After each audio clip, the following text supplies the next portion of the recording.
Manoj Jarange versus सरकार. विखे पाटील म्हणाले, आरक्षणाचा प्रश्न सुटत असेल तर पदही सोडू. मराठा आरक्षणाचा प्रश्न सुटणार असेल तर मी राजीनामा द्यायलाही तयार. मंत्री राधाकृष्ण विखे पाटील यांच्या विधानाने राज्याच्या राजकारणात खळबळ उडाली आहे. मराठा आरक्षणाच्या मुद्द्यावर पुन्हा एकदा वातावरण तापू लागले आहे. मराठा आंदोलक नेते मनोज जरांगे पाटील यांनी 30 मे पासून पुन्हा उपोषणाचा इशारा दिल्यानंतर राज्य सरकारकडून मोठी प्रतिक्रिया समोर आली आहे.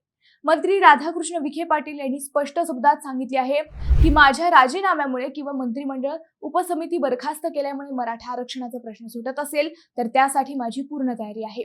विखे पाटील यांनी सांगितले की मुख्यमंत्री यांच्या मार्गदर्शनाखाली हैदराबाद गॅझेटची अंमलबजावणी सुरू असून आतापर्यंत 2.5 लाखांहून अधिक दाखले वितरित करण्यात आले आहेत.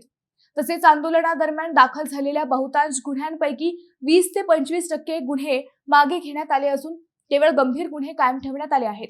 सरकारकडून जरांगे पाटील यांना दिलेल्या आश्वासनांची पूर्तता सुरू असल्याचा दावा करत गैरसमज दूर करण्यासाठी आपण स्वतः त्यांच्याशी चर्चा करणार असल्याचेही विखे पाटील यांनी सांगितले आहे. मराठा आरक्षणाचा प्रश्न लवकर सुटेल असं तुम्हाला वाटतं का? कमेंटमध्ये तुमचं मत नक्की सांगा.